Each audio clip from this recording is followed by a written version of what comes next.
Probably one of the worst characteristics of the thoughtless speaker is his inability to read the reaction of his audience. As with the man I mentioned who was standing too far back from the microphone, no one could hear what he was saying, but he remained oblivious to the many signals the audience was giving him. True, they weren't standing up and yelling at him or cupping their ears with their hands, but he should have been able to read their restlessness, their looking at each other, the occasional shaking of heads. They weren't getting it, and he was totally oblivious to the fact. By looking at the faces of your audience, you can usually tell whether or not you're doing a good job. Not every time, by any means. I've seen people in my audiences many times who appeared to be outright hostile to what I was saying, who seemed to be trying to tell me by their expressions that I was a blithering idiot. Yet I've learned over the years that it's often these same people who come up to the head table afterwards with the most profusive compliments and expressions of gratitude. They just happen to look like that. They wear customary frowns and their mouths turned down at the corners as though they had just bitten into a dill pickle. That's the way they look. The best indicator by far in my book is the silence, or lack of it. People in groups are normally noisy. Even when they're not talking, if you shut your eyes and listen, you can imagine that you're deep in a jungle filled with strange creatures. The snorting, coughing, blowing of noses, clearing of throats, scraping of chairs, sliding of feet. We're noisy creatures, we humans. And our noise diminishes and stops completely only when we're very much interested in something.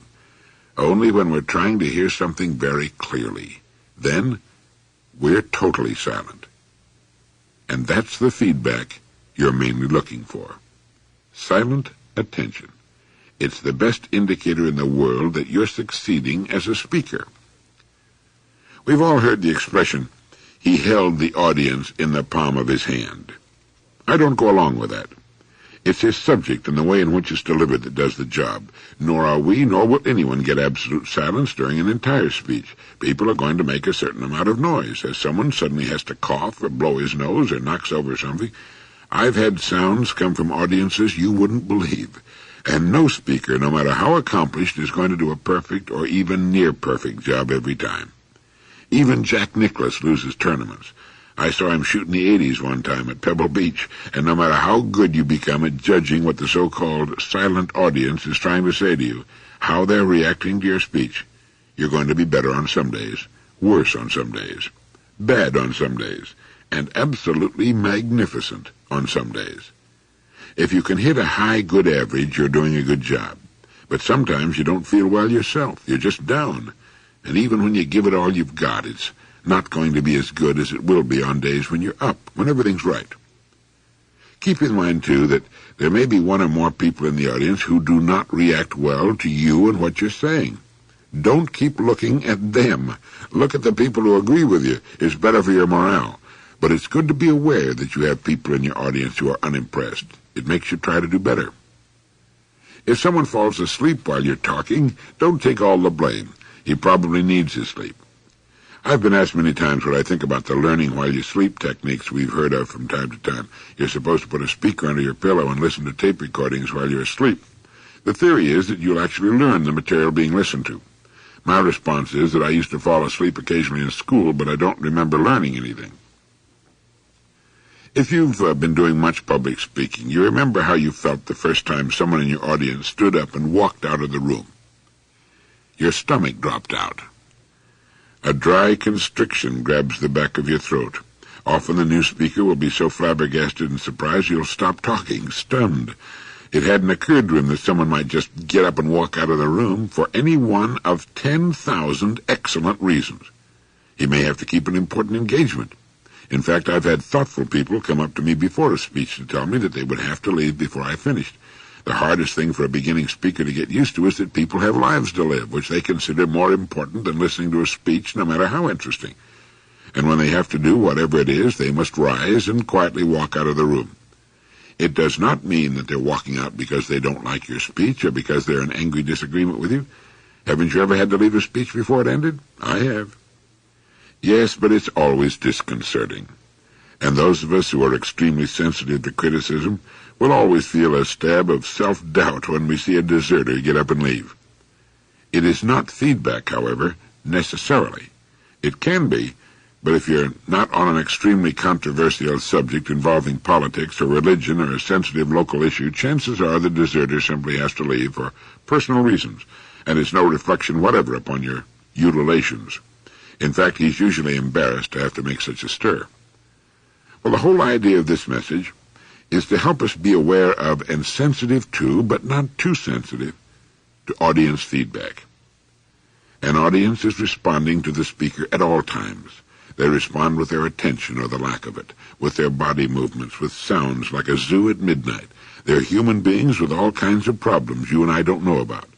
But they're capable of being completely interested and entertained, and when that happens, they will respond as human beings have responded since the dawn of human history. They'll laugh in all the right places.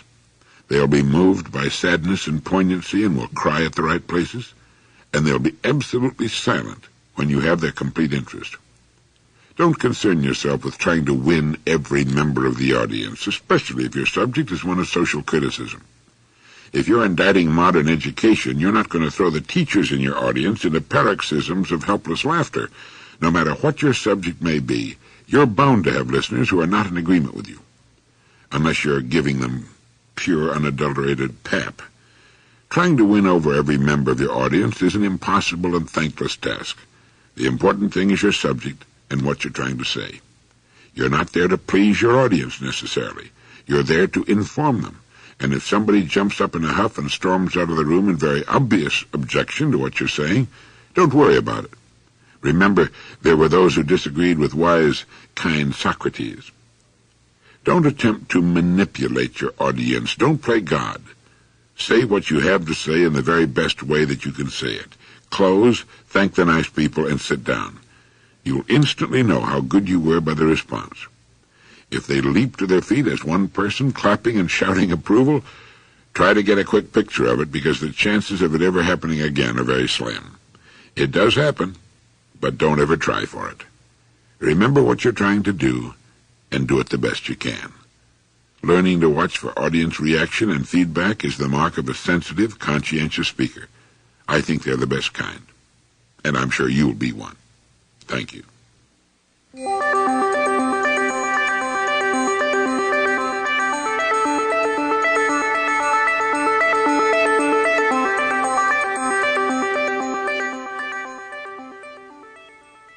The title of this message is, Who Do You Think You're Talking To? It's bad grammar. It should be, Whom do you think you're talking to? But it's an old American pre-combat question. I remember being a new kid in school when I was in high school on the football and basketball teams and thought I was something special. I became uncomfortably aware that I was under the searching stare of a boy in the next row. I turned and looked at him. He didn't blink an eye. He just went on regarding me as though I were a specimen unearthed on a scientific expedition of some sort. I gave him the famous line, "What do you think you're looking at?" Whereupon, without a bit of hesitation and in a maddeningly calm voice, he replied, "Not very much." I've saved that line, and if I'm ever asked that question by some churl or boor, I'll let him have it. The question, who do you think you're talking to, is often asked in the same spirit of burgeoning belligerence. It's an indication that we've overstepped that person's threshold of tolerance. We've offended him in some way. Now, I mentioned in an earlier message the occasion in which an entire audience stood up and walked out of the room, leaving the speaker a room full of empty chairs. He had offended their intelligence. He had spoken to them as though they were wayward children, without even the beginning rudiments of an education. The speaker was an insensitive bore who had not taken the measure of his audience. Quite often I've been on a program containing more than one speaker, and have heard speakers, especially those exceptional salesmen who've been asked to speak to other salesmen, address their audience as though it were comprised of beginning nincompoops. They fail to realize that sitting out there in that audience were some very successful people, men and women who had achieved the very top of the selling profession. What's more, there were dozens, possibly hundreds of other people in the audience who were quite successful in their work. People who were supporting families and sending kids to college, who had read most of the books and heard most of the speeches over the years. To speak to such people as though they were beginners is to thoughtlessly insult them. They're deeply offended by such unthinking speakers, and they're saying silently, "Who do you think you're talking to?" Well, the purpose of all of this is to suggest that We never underestimate our audience. People are usually a lot smarter than the casual observer might give them credit for being. And it's a good idea, if you're going to pass along some information, to precede it with some kind of thoughtful disclaimer. I often use one that goes something like this. We all need reminding. Will Rogers said that none of us is smart enough to remember everything he knows, and so I'm going to remind you of a few basics here today that our busy world sometimes tends to cause us to lose sight of. You know, when you go to your golf pro because your game is beginning to slip a bit, he seldom tells you anything new. He simply reminds you again of a few basics which, when remembered, help us play a much better game. Well, that's my job here today, to remind you of a few basics that we tend to lose sight of. Now, the word remind carries with it the connotation that the people in your audience already know what you're going to say. It means you think they're as smart as you are, which in all likelihood is true. It's a simple way of giving your audience credit for having brains and experience. It disarms them. They can relax now and enjoy the speech. No matter what you say, even if it's something completely new to them, they can comfortably act as if they already knew it. You're not putting them down. You're not preaching to them. You're on their own level. You're one of them. You're on their side of the desk or podium. You're learning or being reminded with them instead of pontificating at them. And there's an important difference. Nor should we harangue our audience to do as we have done. There are many ways to a given destination. You've taken one way. Others may choose other routes they prefer. I remember how one speaker who was deeply religious offended his audience. Being a very religious man, his program for success involved getting up very early in the morning, and after running a mile and taking care of his office work, which also involved outlining his plan for the day, he would attend church every morning of the week. And that's the way you do it, he belabored the audience. That's the only way you're going to succeed in this business, he would yell at the top of his voice. Well, he offended his audience. He might have also caused some young people to doubt that they could succeed in any other way. He confused his way with the only way. I think it's a great idea to rise early and run a mile before breakfast. It's also a good idea to make your plans for the day, make a list of what needs to be done, and get the details out of the way. And certainly, for the deeply religious, going to church every morning could be an inspiring way to begin the day. But none of these things is essential to success as a human being. It all depends on the person. Some very successful people get up quite late, never exercise, never go to church. He should have said, "This is my way," instead of, "This is the only way." To the intelligent people in his audience, he made himself ridiculous. To the beginners, he was confusing and perhaps frightening. He was like the foreman at the plant on the morning that a new employee shows up for work who says, "Now pay careful attention. This is the way it's done around here." It shuts out all creativity. It slams the door on improvement and innovation. He should have said, "This is the way we do this particular job. If you can come up with a better way, we're interested." I remember reading someplace that no matter how certain we are of something, the odds are at the very best about 80% that we're right. It's so much better to say, "Now I've found that this system works wonderfully for me. Perhaps, if you're so disposed, you'd care to try it." Never slam the door so that the people in your audience are left with no alternatives. When you've been asked to speak, you are, in effect, the guest of the audience, and the situation calls for good manners. If you're called on to give an invocation, it's important to remember that there are probably people in the room of different faiths, so that it's important not to be too specific. A general, all faiths kind of invocation is best. The definition of a gentleman is that people are never uncomfortable or embarrassed in his company. Now that's why the knowledgeable speaker never tells off-color jokes. I've heard jokes from people at the microphone that have made me squirm in my seat, and I spent 8 years in the U.S. Marine Corps.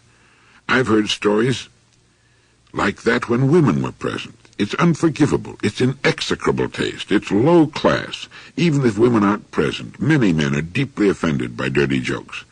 And there's a simple way to never offend in such a matter. Never, ever tell an off-color joke, unless it's extremely mild and in good taste and has a definite connection with the proceedings. No one has to take unnecessary chances to be funny. The funniest situations are never embarrassing to tell or to listen to. Well, to sum up, don't make any assumptions about the people in your audience. If you must assume something, assume that they're all different, which they are, and every bit as smart and well-informed in their way as you are in yours. We used to have a saying in Chicago advertising, never underestimate the consumer. She's your wife. Thank you.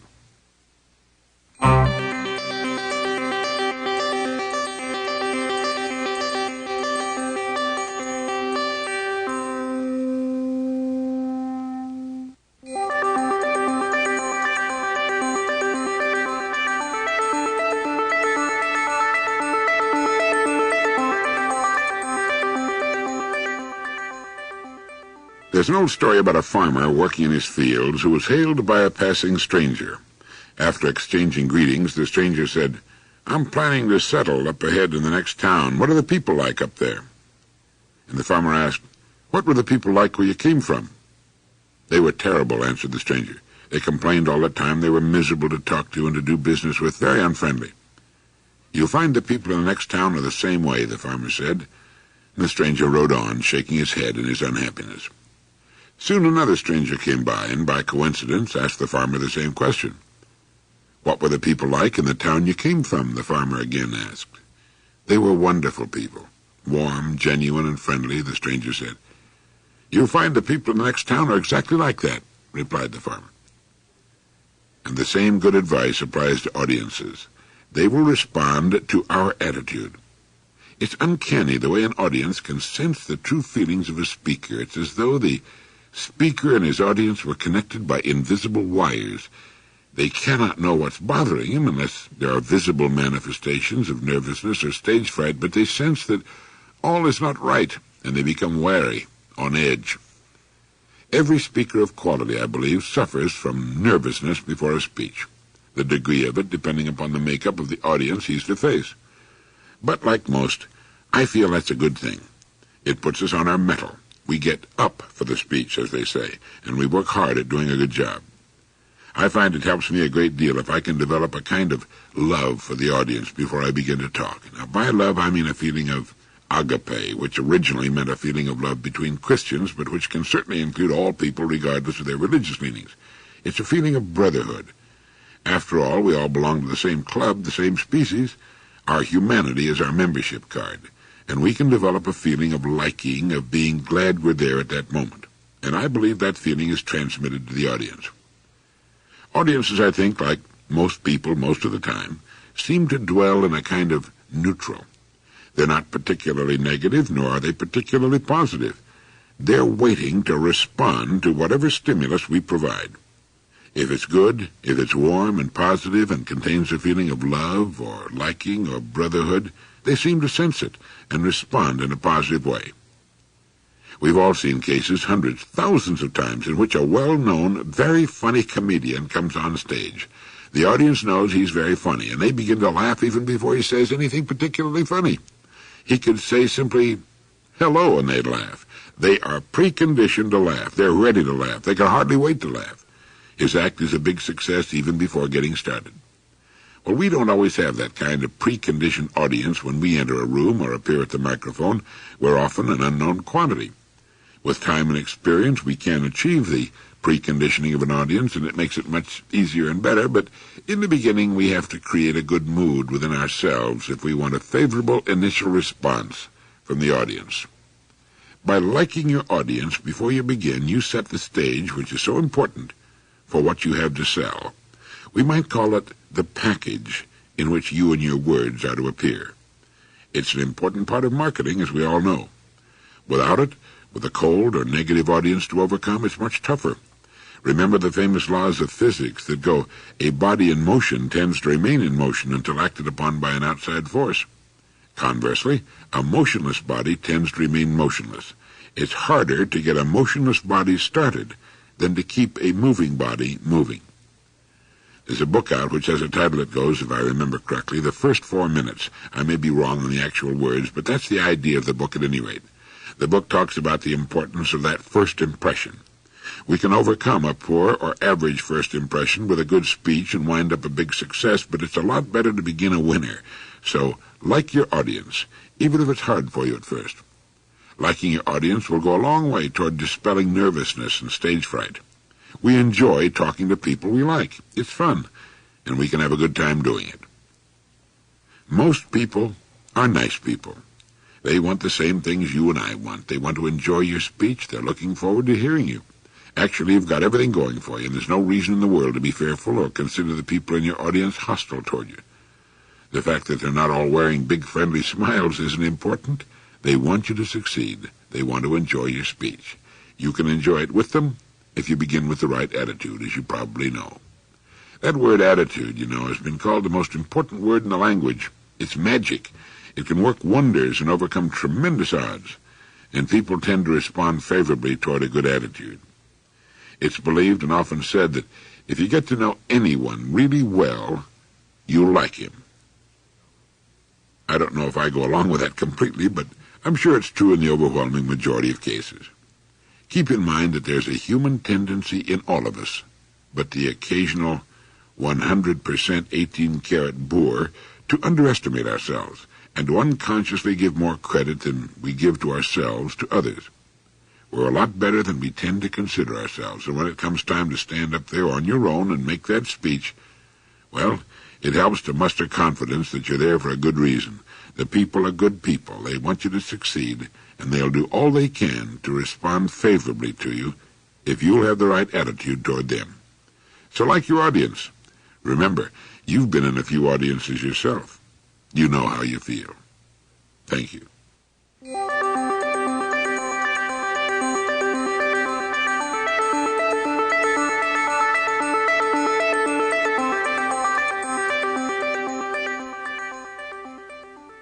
Meetings are often preceded by cocktail hours. It is perhaps an unfortunate custom. To have a few drinks before dinner and good fellowship is fine. To have a few drinks before dinner and good fellowship followed by an after-dinner speaker is not necessarily a good idea, but it is a custom, and all speakers are familiar with it. After 3 or 4 drinks and a big meal, few human beings, especially after a day's work, are alert and in happy anticipation of a speech. Most would much rather head for home in a comfortable bed after some bicarbonate of soda and a short lecture from the wife on staying out late and drinking during the week. The cocktail hour puts the speaker in a unique and particularly dangerous situation. If he has a couple of drinks with the boys, then dinner, followed by the official business of the club, he would much rather head for home in a comfortable bed too. Alcohol is a depressant. It slows us down. It dulls the critical faculties. There is no way to make as good a speech after a couple of drinks as there is without a couple of drinks. For me, drinking before a speech is outright disaster. Standing on your feet and making an interesting and informative talk to a group of tired and slightly smashed human beings calls for every bit of alertness and sharpness you can muster. Drinking before dinner is absolutely out of the question for the speaker. If you want to have a couple of drinks with the boys before dinner, don't accept a speech. If you've accepted a speech, make the sacrifice. Don't have a drink until after the speech. Even one drink will dull the edges of your talk. You'll reach for a special word, and it won't be there. You know it's in the room someplace, and your mind gropes frantically for it, but it must be hiding behind the sofa, and you find yourself covering up for it. The zest, the sparkle, the bright, clean edge of your talk is dulled and sicklied o'er. Right. You shouldn't have had that drink.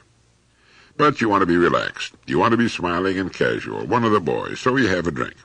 After a drink, your confidence increases, and you begin to think that you're going to make the best speech of your life. If that much confidence can be mustered with one drink, 2 will surely be even better, and sure enough, you feel even more confident. Until the time comes for you to stand up and make your speech. It's then that you realize you've made a serious mistake. You're not only dull, instead of sharp, but you've lost all enthusiasm for the talk, all real interest. That happened to a good friend of mine one time. He had been selected for a very important position with his company, a large national corporation, and he deserved it. There was a special banquet at which 2 or 3 executives were to be officially promoted before their peers. Each was expected to make a short acceptance speech. My friend, a quiet, very good man and an excellent manager, was frankly very nervous about getting up at the head table and making a speech, even a short one. The president and chairman of the board were there, along with other top executives. The room was filled with the cream of the corporation. As usual, there was the traditional cocktail party before dinner. My friend, very nervous about the whole thing, downed a martini. It made him feel so good he had another. That gave him so much phony confidence he had a third. And when the time came, after the president's glowing comments about him and news of the new promotion, for him to stand, walk to the podium, and make his short speech of acceptance, my friend was too drunk to get out of his chair. He simply raised his wobbly head and stared in confusion at the sea of horrified faces. The promotion was canceled, of course, and he was sent back to his former post, there to spend the rest of his days with the corporation, unfortunately. It's important to be relaxed when we make a presentation, but it's a special kind of relaxation. It comes from preparation, from knowing the subject, and from being well qualified to speak on it. Now, that includes being alert and sharp. Perry Como, of all the great performers of the past 2 or 3 decades, achieved fame not only for his acknowledged talent as a singer and performer, but for his wonderful presence in front of an audience. Bing Crosby is the same way. But Perry Como appeared to be as relaxed and as at home as he would be in his own living room with his family. He gave the impression of enjoying himself in an easy-going, smiling, and relaxed way. He would be my choice as a model worth emulation. We might never achieve his accomplishments in the relaxation department, but we can work toward them. When you get up to give your speech, think of Perry Como appearing before the television cameras and the studio audience, smiling, warm, friendly, and with the talent and hours of rehearsal to give an excellent accounting of himself. He was and still is, on his rare appearances, completely unself-conscious. He doesn't think about himself at all, or at least that's the impression we get. He's thinking only of his audience, what he's doing, and the other people on his show. Now, if we can do the same thing, we'll do a great job. If we can forget ourselves and think only of the audience and our subject, what we're trying to say, to convey, to sell to that group of people, we'll do a very good job indeed. To be self-conscious is to put yourself ahead of the audience and your subject. You're filled with yourself and how you appear, how you sound, how you forget you. Think of 2 factors, your audience first, pleasing and informing them, and your subject, handling it properly, doing it well. You'll come through fine if you'll succeed in doing that. It's the mark of the star. I remember the first time I saw Barbra Streisand. She was just a youngster on her first television appearance, and I remember yet how she sold that song. She gave me gooseflesh as she sang that song with all her heart, and I remember saying to my wife at the time, long before she'd finished the number, that girl is going to be a very big star. There were a few million other people all over the country saying the same thing.